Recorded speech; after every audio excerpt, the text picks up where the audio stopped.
안녕하세요. 더운 여름 모두 잘 보내셨나요? 이제 2021년 하반기가 시작되어서 구역 모임도 다시 시작합니다. 모두 힘을 내서 함께 만나고 교제하는 귀한 시간을 가지시길 바랍니다. 오늘 구역 권찰에 개강을 했는데 그 모습은 담을 수 없어서 따로 녹화를 하고 있고요. 성경 공부만 함께 해보는 시간을 갖도록 하겠습니다. 먼저 교회 소식부터 전해드리겠습니다. 방역 단계에 따라서 일단 10월 3일까지는 주일 예배는 본당 2층과 4층의 총 좌석수의 10%까지만 허용이 됩니다. 그래서 예배 참석을 원하시는 분은 저희가 보내드리는 신청 문자나 사무실을 통해서 신청을 해주시고 교회 예배에 참석해 주시길 바랍니다. 두 번째로는요, 저희 한영대학, 저희 교회 교육자들이 진행하는 바이블 칼리지, 양육학교, 제자훈련이 지금 모집 중에 있습니다. 그리고 CCC 선교단체에서 진행하는 NLTC 1단계 과정도 있는데요. 두 과정에 참여하고자 하는 분들은 교구 목사님이나 또는 보내드린 문자를 통해서 신청을 바라고요. 하반기 권찰공부 모임 일정이 오늘 9월 10일 그리고 추석 연휴 끝난 다음 금요일을 지나쳐서 10월 1일부터 이후로는 격주로 이렇게 진행됩니다. 그래서 하반기에는 총 7회가 있고요. 일정을 잘 보셔서 참여를 부탁드립니다. 그리고 오랜만에 또 구역 모임을 갖게 되는데요. 모임 후에는 함께 하신 구역원들 명단과 또 구역원들의 기도 제목, 또 혹시 근황이 있다면 그런 것들을 적어서 우리 교구 서기이신 김학숙 권사님에게 전달해 주시기를 꼭 제출해 주시기를 부탁드립니다. 그럼 오늘 말씀 함께 살펴보겠습니다. 오늘 함께 살펴볼 말씀은요. 갈라디아서 4장 1절부터 11절까지 말씀이고요. 함께 살펴볼 말씀의 제목은 언약 백성, 종이 아닌 아들이 되라 라는 제목으로 함께 살펴봅니다. 제가 말씀을 읽어보겠습니다. 내가 또 말하노니 유업을 이을 자가 모든 것의 주인이라 어렸을 동안에는 종과 다름이 없어서 그 아버지가 정한 때까지 후견인과 청지기 아래에 있나니 이와 같이 우리도 어렸을 때에 이 세상의 초등학문 아래에 있어서 종노릇하였더니 때가 참에 하나님이 그 아들을 보내사 여자에게서 나게 하시고 율법 아래에 나게 하신 것은 율법 아래에 있는 자들을 속량하시고 우리로 아들의 명분을 얻게 하려 하시니라. 너희가 아들이므로 하나님이 그 아들의 영을 우리 마음 가운데 보내사 아빠 아버지라 부르게 하셨느니라. 그러므로 내가 이후로는 종이 아니요 아들이니 아들이면 하나님으로 말미암아 유업을 받을 자니라. 그러나 너희가 그때에는 하나님을 알지 못하여 본질상 하나님이 아닌 자들에게 종로를 하였더니 이제는 너희가 하나님을 알 뿐 아니라 더욱이 하나님이 아신 바 되었거늘 어찌하여 다시 약하고 천박한 초등학문으로 돌아가서 다시 그들에게 종로를 하려 하느냐. 너희가 날과 달과 절기와 해를 삼가 지키니 내가 너희를 위하여 수고한 것이 헛될까 두려워하노라. 아멘. 네. 우리가 신앙생활의 근거를 어디에 두느냐에 따라서 우리는 자유롭다고 느끼기도 하고 혹은 반대로 정해진 규칙과 또 의무에 묶여 있다고 느끼기도 합니다. 여러분은 어느 쪽에 가까운 신앙생활을 하고 있나요? 기도를 하든 예배에 참석하든 그것에 대해서 자유롭다고 느끼는지 아니면 나는 꼭 이런 것들을 지켜야 하고 하지 말아야 하는데 그런 것들에 마음에 거슬리는 경우가 많은지 아마 서로 다르실 것 같은데요. 아마도 전체 모든 신앙 활동 영역에서 완전히 자유하신 분이 없을 것 같고 또 반대로도 모든 어떤 신앙 활동의 영역에 대해서 규칙적이고 의무감에 사로잡혀서 사는 분들은 아마 계시지 않을 것 같습니다. 어떤 영역에서는 자유롭지만 어떤 영역에서는 묶여 있고 또 의무감에 또 규칙적으로 행하는 어떤 그 중간 사이에서 우리가 살아가지 않을까 생각합니다. 오늘 함께 읽은 말씀에서 말하는 바는 성도는 율법의 종이 아니라 하나님의 자녀라는 것을 강조합니다. 우리가 어떤 율법의 규칙에 얽매여서 살아도 되지 않을 그런 은혜를 하나님께서 예수님을 보내셔서 우리에게 베풀어 주셨다는 것이죠.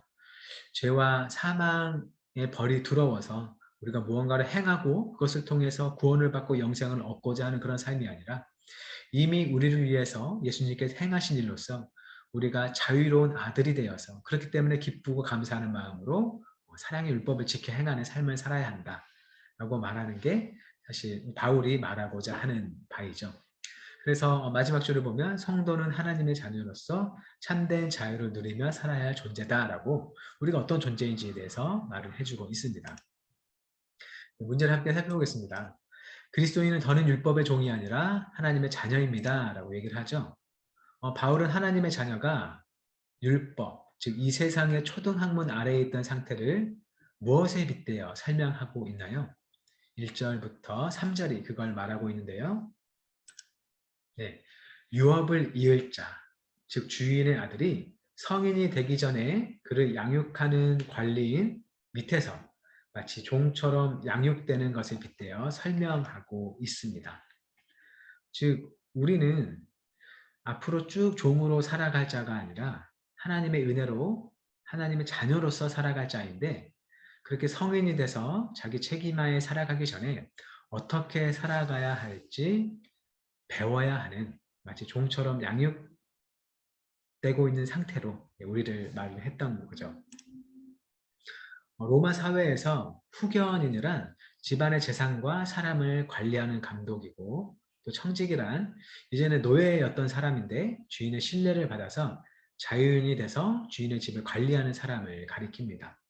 주인의 아들은 이제 성인이 될 때까지 이런 후견인과 청지기 안에서 교육을, 훈육을 받아야 했던 것이죠.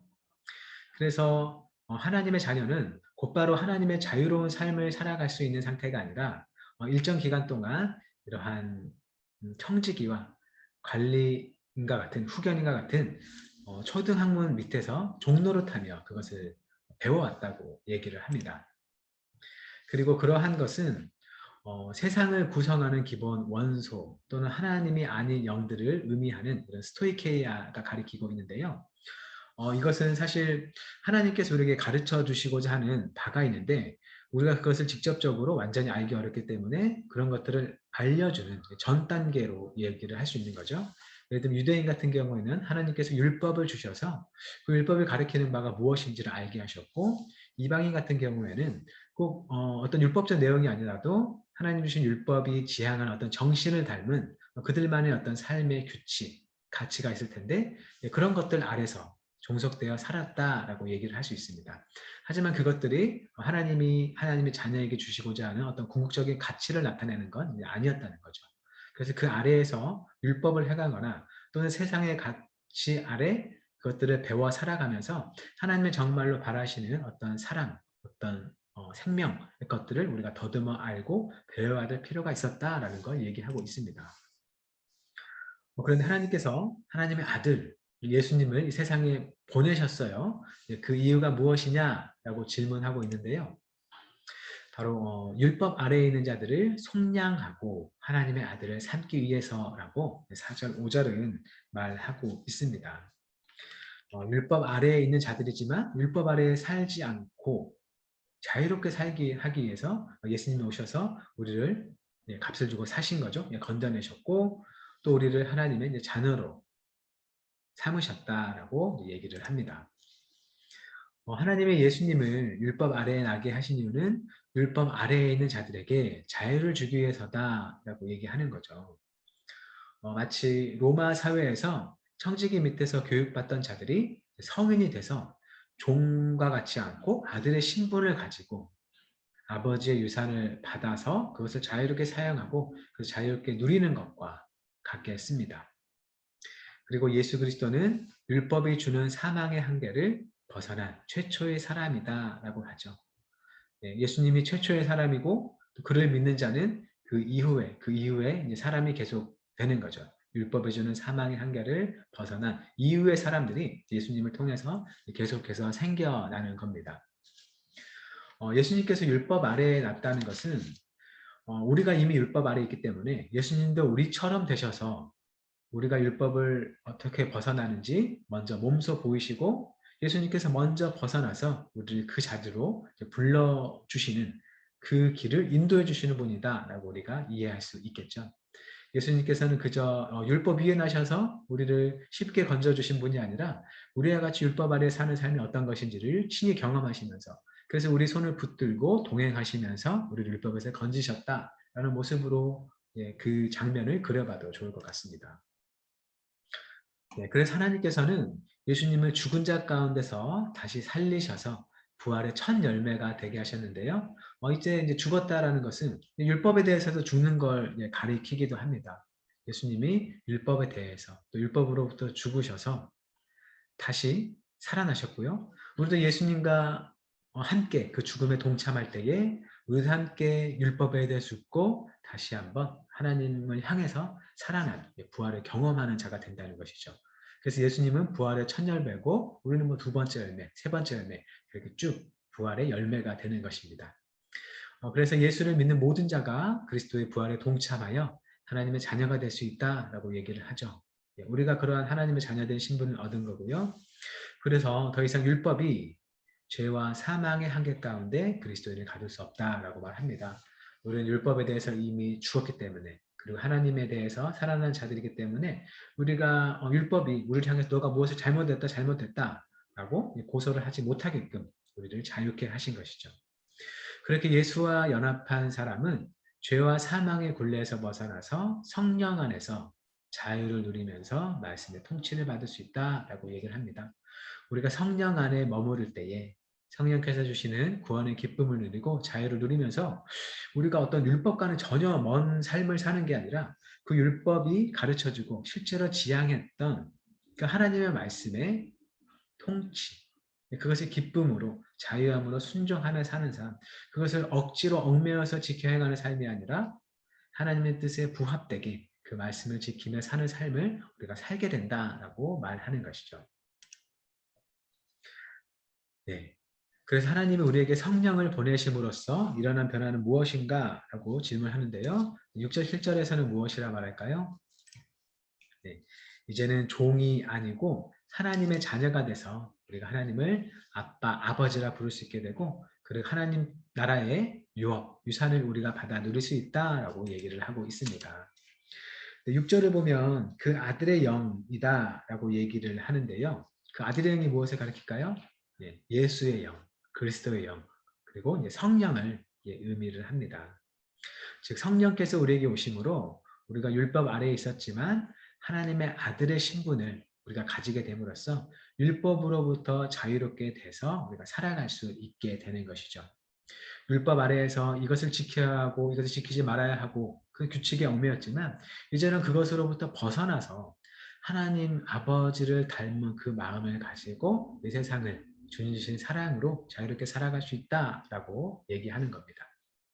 그래서 하나님과의 언약 관계가 이제 우리 가운데 회복돼서 우리 하나님을 우리 아빠, 아버지라 부르면서 친근하게 교제를 나누며 살 수 있다라고 얘기하고 있고요.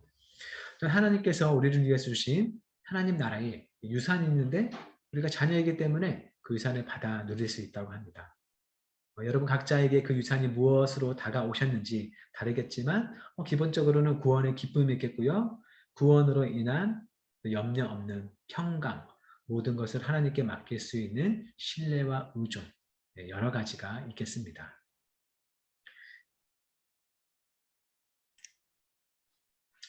네, 하나님께서 우리를 자유롭게 하셨다고 하지만 그것은 영적인 방종의 삶이 아니라는 거죠. 우리가 어떤 율법의 규칙에 얽매이지 않아야 된다라고 얘기는 하지만 율법은 어떤 규칙과 율법을 우리가 열심히 행함으로써 무언가를 얻어내려 하는 삶이 잘못됐다는 거지. 그 율법은 원래 선한 것이기 때문에 우리가 무엇이 잘못되고 옳은 것이 무엇인지를 가르쳐주는 것이기 때문에 그러한 하나님의 뜻이 담겨있는 율법을 선한 통치를 받으며 행할 수 있게 된다라는 걸 의미합니다. 똑같이 이웃을 돕는 일에 대해서도 누군가는 내가 이웃을 돕지 않으면 벌을 받을 거야. 아니면 내가 이 이웃을 도와서 내가 하나님께 어떤 좋은 것을 받아야지 라는 식으로 접근할 수 있겠지만 그런 모습이 사실 어떤 율법적인 접근이겠죠. 그런 게 아니라 저 사람은 하나님의 사랑을 받는 자, 하나님께서 사랑으로 창조하신 자, 그리고 나는 이미 그 사랑을 받은 자로서 자유롭게 그 사랑의 섬김을 할 수 있는 자로서 이웃에 다가가고 그 사람을 섬기는 것. 그것이 바로 성령을 통해서 말씀의 선한 통치를 받은 삶이겠습니다. 그런 모습은 전혀 영적인 방종의 삶이 아닌 거죠. 하나님을 내가 따라야 할 왕으로 모시면서 예수와 연합하여서 예수님 마음을 알고 성령의 인도를 받아서 하나님의 말씀을 행하는 삶. 예, 그 삶이 바로 하나님께서 우리에게 주신 자녀된 신분으로서의 삶이다라고 우리는 얘기할 수 있습니다. 예, 여러분이 어떤 얘기를 생각해보고 나눠봤으면 좋을까요? 예, 그리스도인은 더는 율법의 종이 아니라 하나님의 자녀라는 것이죠. 그래서 규칙을 어기면 처벌받을까 봐 두려워하는 사람이 아니라 하나님께 사랑받는 자녀로서 자유를 누리는 사람이다라고 얘기를 하고 있습니다. 우리가 어떤 이 세상을 살아가면서 법이나 우리가 속해 있는 잔치에 규칙이 있을 때 그걸 어기면 그에 상응하는 어떤 벌이 있을 수 있어요. 잘못하게 되면 우리가 벌을 받게 되죠. 마땅히 받아야겠지만 하나님 앞에서 우리가 살아가는 삶은 물론 규칙을 어기면 그것에 대한 어떤 대가를 치러야 한다. 그런 두려움이 있겠지만 그것에 앞서서 우리를 위해서 희생하신 예수님의 그 십자가를 우리가 생각해야 된다는 거죠.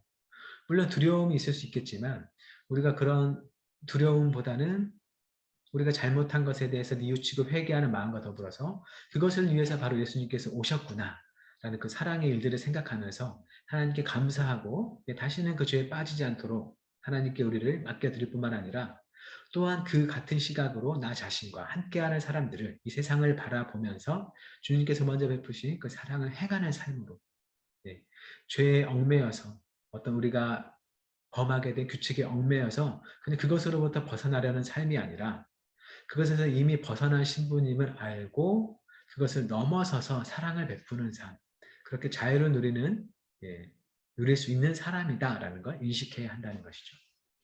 그래서 우리가 한번 생각해 봐야 될 건 하나님이 우리에게 이미 주신 구원이 가져다 준 그 자유를 누리지 못하도록 방해하는 것이 무엇인지 서로 나눠봅시다.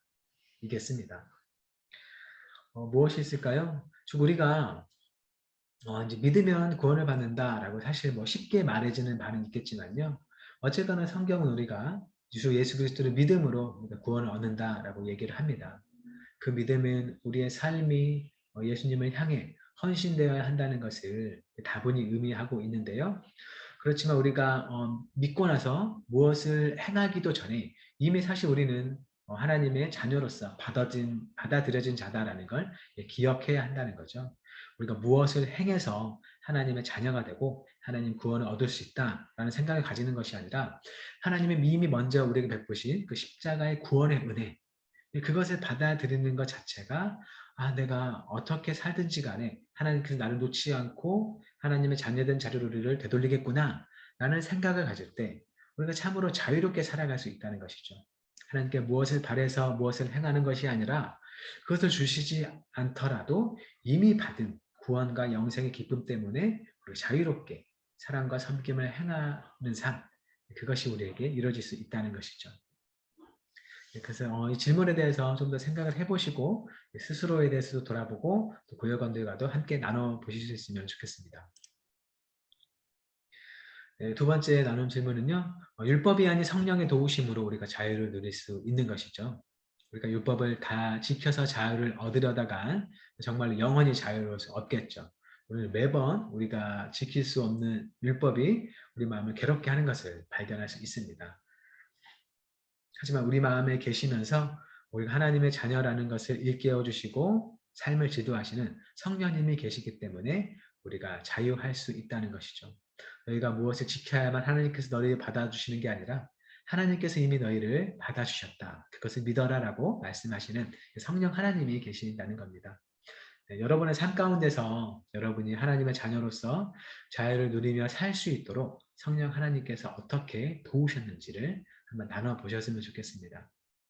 내가 어떤 문제 때문에 굉장히 괴로워하고 있었는데 이러이러한 말씀이 주어지면서 내 마음이 자유롭게 됐다 하는 그런 경험도 있을 수 있겠고요. 무언가 때문에 내 마음이 괴로웠을 때에 참된 위로를 얻었던 적이 있을 수도 있고 또 내가 누군가에게 이런 말을 해줬을 때 그 사람이 그 가진 어떤 문제로부터 자유롭게 됐다. 그 이후로 평안하게 살아갈 수 있었다라는 것도 얘기해 보실 수 있으면 좋겠습니다.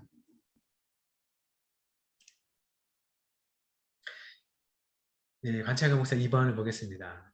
사도 바울은 성도가 복음을 알고도 여전히 율법 아래에 있는 것을 안타까워하는 모습을 보여줬는데요. 예, 8절과 9절을 볼 때 바울은 갈라디아 교회 성도들의 어떤 모습 때문에 탄식하고 있습니까? 하나님을 알고 있는데도 하나님을 정말 알게 되어서 하나님이 주신 자유가 무엇인지를 경험하고 그 안에 살 수 있는데도 여전히 다시 초등학문으로 돌아가서 종로를 하려는 모습에 대해서 안타까워하고 있는 것이죠. 예. 하나님의 은혜로 하나님의 자녀가 돼서 자유를 얻은 사람들이 다시 옛 초등학문으로 돌아가서 종로를 타려는 것 너무나 어리석은 행동입니다. 그렇죠. 이게 참으로 우리가 이 말을 그대로 받아들이면 어렵지 않은 말이죠. 우리가 뭐 초등학문 아래서 종처럼 여러 가지를 배웠는데 하나님께서 우리에게 오셔서 이제 우리를 건져 주셨어요. 우리는 이제 정말 자유한 사람이죠. 근데 그렇게 자유를 받고 나서 다시 뭐 그것들을 지키고 지키지 않고를 매우 신경 쓰면서 종노릇 하려는 그런 모습은 굉장히 우리가 볼 때 굉장히 어리석은 모습이죠. 이제 그 초등학문이 유대인에게는 율법이고 또 당시 이방인들에게는 어떤 우상들의 체계와 세속적 가치들일 것이다 라고 얘기를 합니다.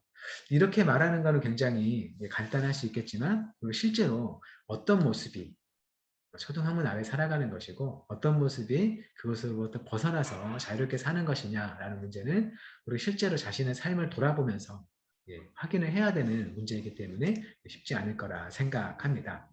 그런데 어쨌거나 하나님께서는 우리를 얽매는 그게 무엇이든 간에 예수님을 희생하면서까지 성장하셨다라고 얘기를 합니다. 그래서 다시 옛 삶으로 돌아가서 종로를 한다는 건 하나님께서 베푸신 은혜를 거부하는 폐역행위나 마찬가지라는 것이죠. 우리가 예수 그리스도를 접하기 전에 어쩌면 우리가 행했을 어떤 열심히 있는 모습, 내가 뭐 남에게 폐를 끼치지 않고 선한 모습으로 살면서 내 죽고 나서 삶을 대비했다라고 한다면 예수 그리스도를 안다면 그런 삶을 거치고 하나님을 사랑하고 감사하는 가운데 그 이웃을 사랑하고 섬기는 삶을 살아갈 수 있겠습니다. 하지만 그게 아니라 예수님을 믿으면서도 여전히 내가 이렇게 좋은 일을 행하면서 교회에서 열심히 봉사함으로써 내가 하나님 나라에 갈 수 있다라는 마음으로 그 일들을 행한다면 언제나 자기를 어떤 눈금으로 확인하고 또 어떤 일들을 했을 때 하나님을 향해서 자랑하게 되고 또 다른 성도들에게 자랑하게 되고 어쩌면 그가 행하는 좋아 보이는 모든 모습들이 사실 하나님께서 받지 못할 그런 제사의 모습이 될 수 있다는 것이죠. 그런 것처럼 옛 삶으로 돌아가신 종노릇은 하나님께서 이미 자유하게 하시고 정말 사랑하고 섬기는 마음으로 나를 따르라 라고 하신 말씀을 다 내버리고 내가 내 힘으로 하나님의 마음에 들게 살 수 있어요 라고 말하면서 하나님의 은혜를 거부하는 폐역행위와 같다고 하는 것입니다. 마치 구약 백성이 하나님께서 이스라엘을 애굽에서 이끌어서 약속의 땅을 가까이 두셨는데도 불구하고 다시 돌아가자라는 예전에 살던 모습이 너무나 좋았다라고 하면서 애굽으로 돌아가려는 그 모습과 비슷하다는 거죠. 그래서 하나님께서는 은혜를 베푸시는데도 불구하고 예전에 종처럼 살아가려는 모습을 고집한다면 그 사람은 하나님 나라 유산을 받을 자격이 없다. 하나님께 주시는 어떤 생명과 평강과 기쁨과 즐거움을 누릴 자격이 없다라고 얘기를 하겠습니다. 두 번째로는요. 10절, 11절에서 볼 수 있죠. 바울이 유대교의 절기를 지키려고 고집하는 갈라디아 교회 성도들을 보며 염려하는 것은 무엇입니까? 라고 말을 하고 있습니다. 바로 지금까지 이 갈라디아 교회 성도들을 살리고 또 율법과 죄에서 자유롭게 하기 위해서 전했던 복음이 다 헛수고가 될까봐 두려워하고 있다라고 얘기를 하고 있죠. 유대 절기는 안식일 전통의 절기들을 의미합니다. 유월절, 무교절 여러 절기가 여기에 포함되어 있는 것이죠. 하나님께서 너희는 이것을 지켜라 라고 얘기를 합니다.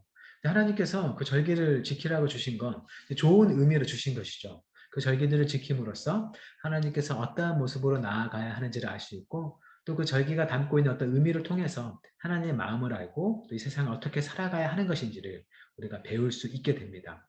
하지만 단순히 그 절기 자체를 또 지키는 게 중요한 게 아닌 거죠. 그 절기를 지킴으로써 우리가 그 절기가 담고 있는 의미를 마음으로 느끼고 행하고 하나님이 만드신 이 세상을 하나님 앞에 마땅하게 꾸며나가는 게 필요하겠습니다. 그런데 그 유대의 절기 중에 어떤 것들과 또 다른 것들은 이미 예수님을 통해서 성취된 것들도 있고 또 어떤 것은 나중에 예수님께 오실 때 미래 성취될 것들이라는 것이죠. 그래서 중요한 것은 우리가 이 규칙들을 지키고 지키지 않는 그것 자체가 중요한 것보다 예수님께서 이미 그것들을 지키셨다, 또 지키실 것이다 라는 걸 마음에 두면서 우리의 구원자이신 예수님을 마음에 두고 살아가는 게 굉장히 중요하다는 것이죠. 그래서 우리가 마음에 둬야 할 것은 예수님 안에서 이미 성취된 율법의 정신을 마음에 두어야 하는데 그것들을 뒤로 하고 단순히 그것들을 어떻게 지켜야 하는지 그 전통에만 매여 산다면 사실 바울이 우리에게 전해준 복음의 가치를 의미 없게 만들게 되는 것이죠. 예를 들면 유월절을 지키는 건 유월절을 지킴으로써 우리를 위해서 주의 사자를 보내셔서 우리는 살려주시고 우리를 또 괴롭히는 그 애굽 사람들을 벌 주신 그런 하나님의 일들을 우리에게 떠올리게 합니다. 바로 예수님께서 어린 양이 되어주셔서 우리를 위해서 돌아가셨던 것이죠. 그래서 우리는 꼭 유월절을 지키는 그 행위를 통해서가 아니라 예수님께서 유월절 양이 되어서 성취하신 유월절의 본래 의미를 우리는 기억할 수 있다는 것이죠. 우리를 위해서 희생하셔서 우리를 살리신 그 유월절에 담겨있는 의미를 우리가 살 수 있는 것입니다. 기억할 수 있는 것입니다. 그것을 통해서 하나님께 감사하게 되고 유월절에 모여서 유월절 어린 양을 먹었던 것처럼 예수님께서 십자가에 달려 돌아가시기 전에 유월절 만찬에 제자들과 함께 떡과 포도주를 나눈 것처럼 우리는 그 유월절 만찬을 생각하면서 성찬식을 생각할 수 있고 그래서 예수님께서 친히 몸과 피를 주시면서 우리를 살게 하신 그 일을 기억하게 된다는 것이죠. 그렇게 할 때에 우리가 이것을 지킴으로써 구원받는다, 하나님 자녀가 된다가 아니라 이미 우리에게 그렇게 내어주신 예수님을 기억하고 감사함으로 자유롭게 살아갈 수 있다라고 얘기를 하고 있습니다. 그런데 자꾸 갈라디아 교회 성도들이 이전의 절기들을 열심히 지키는 것을 통해서 하나님의 자녀가 되고 하나님께서 원하시는 바에 이르려고 하는 그 모습. 그래서 그것에 얽매여서 그 안에 담겨있는 복음을 누리지 못하는 것. 그것을 안타깝게 생각하는 것이고 그렇기 때문에 결국 바울이 전했던 복음이 쓸모없게 된다는 걸 염려하는 것이죠. 그래서 다음 나눈 질문에 이어집니다. 영광스러운 복음조차 헛수고가 되게 하는 전통은 껍데기일 뿐이다 라고 얘기를 하죠. 아무리 오래된 전통과 형식이라 할지라도 복음의 가치를 떨어뜨리는 것이라면 마땅히 제거되어야 한다라고 합니다. 아무리 오랫동안 이것이 정말 이 교회에서 행하는 것 중에 정말 중요한 것이고 이것을 통해서 많은 사람들이 은혜를 받았다라고 하면서 오랫동안 내려온 신앙 활동이라 할지라도 그 활동의 진정한 모습이 변질되고 퇴색돼서 실제 원래 복음이 전해주려고 했던 그 가치와 의미가 더 이상 전해줄 수 없는 것이라면 이것을 우리가 지금도 행해야 되는가에 대해서 다시 한번 생각해 봐야 한다는 것이죠. 그래서 과감히 변혁해야 될 신앙 전통이 무엇인지 우리가 한 번쯤 되돌아보고 점검해 보면서 계속해서 이어가야 할 것이 있다면 그것이 시대에 맞게 잘 적용을 시켜서 우리가 행해야겠고 이제 더 이상 그것을 담지 못하는 것이라 하면 그것들은 마땅히 버려야겠다라고 우리가 생각할 수 있겠습니다. 여러분의 삶 가운데는 또 여러분이 경험하는 교회 생활 중에는 그것이 무엇이 있는지를 잘 둘러보시고 또 서로 한번 내기도 나눠 보셨으면 좋겠습니다. 예, 함께 살펴본 말씀을 기억하면서 기도했으면 좋겠는데요. 먼저 우리 삶을 위해서는 더는 맹목적인 율법주의에 빠져 살지 않고 하나님의 자녀로서 자유를 누릴 수 있게 또 공동체를 위해서는 형식적인 껍데기 예배가 아니라 하나님 기뻐하시는 성령 충만한 예배를 드릴 수 있게 이 말씀을 기억하면서 함께 기도하는 시간을 가져보셨으면 좋겠습니다. 예, 제가 기도하고 마치도록 하겠습니다. 사랑의 하나님, 우리에게 2021년 하반기 또 구역 모임을 다시 허락하여 주셔서 감사드립니다. 더운 여름날을 지켜주신 하나님께 감사드리고 또 앞으로 다시 만날 구역원들을 생각하며 기대하는 마음으로 준비를 시켜 주옵소서. 하나님 오늘 살펴본 말씀을 통하여서 주님께서 우리를 종에서 하나님의 자녀된 신분으로 바꿔주셨음을 생각하며 감사드립니다. 우리가 무언가를 행하고 또 행하지 않는 것보다 더 중요한 하나님의 십자가의 그 사역이 우리를 참으로 모든 죄와 율법에서 자유케 하셔서 우리가 진정 자유로움으로 하나님을 사랑하고 이웃을 사랑하고 섬기는 삶을 살 수 있음에 감사를 드립니다. 우리가 맹목적인 율법주의에 빠지지 않고 하나님의 자녀로서 하나님의 뜻을 마음껏 행하며 살 수 있도록 도우시고 그 모든 삶 가운데에 하나님께서 홀로 영광을 받아 주옵소서. 우리가 오랫동안 지켜온 신앙 전통 때문에 행하는 것들이 결코 그것이 원래 가졌던 그 의미와 정신을 우리에게 전해주지 못한다면 과감히 그것들을 변혁할 수 있는 용기와 지혜를 허락하여 주시고 또 이 시대에 맞게 잘 바꾸어 변형함으로써 주께서 우리에게 그 전통을 통해서 주시고자 하는 것들을 잘 간직하며 우리가 우리의 신앙을 하나님 앞에 잘 세워나갈 수 있도록 주여 도와주옵소서. 새로 시작하는 모든 모임 가운데 주님 함께 하여 주셔서 모이는 사람마다에게 하나님의 복과 평강을 허락하여 주시며 그 모임 가운데 주님 기뻐하시는 교제가 있고 모두가 하나님을 만나고 서로를 향한 관심과 사랑을 키워나가는 귀한 구역 교제와 나눔이 될 수 있도록 하나님 은혜를 베풀어 주옵소서. 함께 해주심에 감사드리오며 예수님의 이름으로 기도드립니다. 아멘. 감사합니다. 모두 수고하셨습니다. 다음에 또 뵙겠습니다.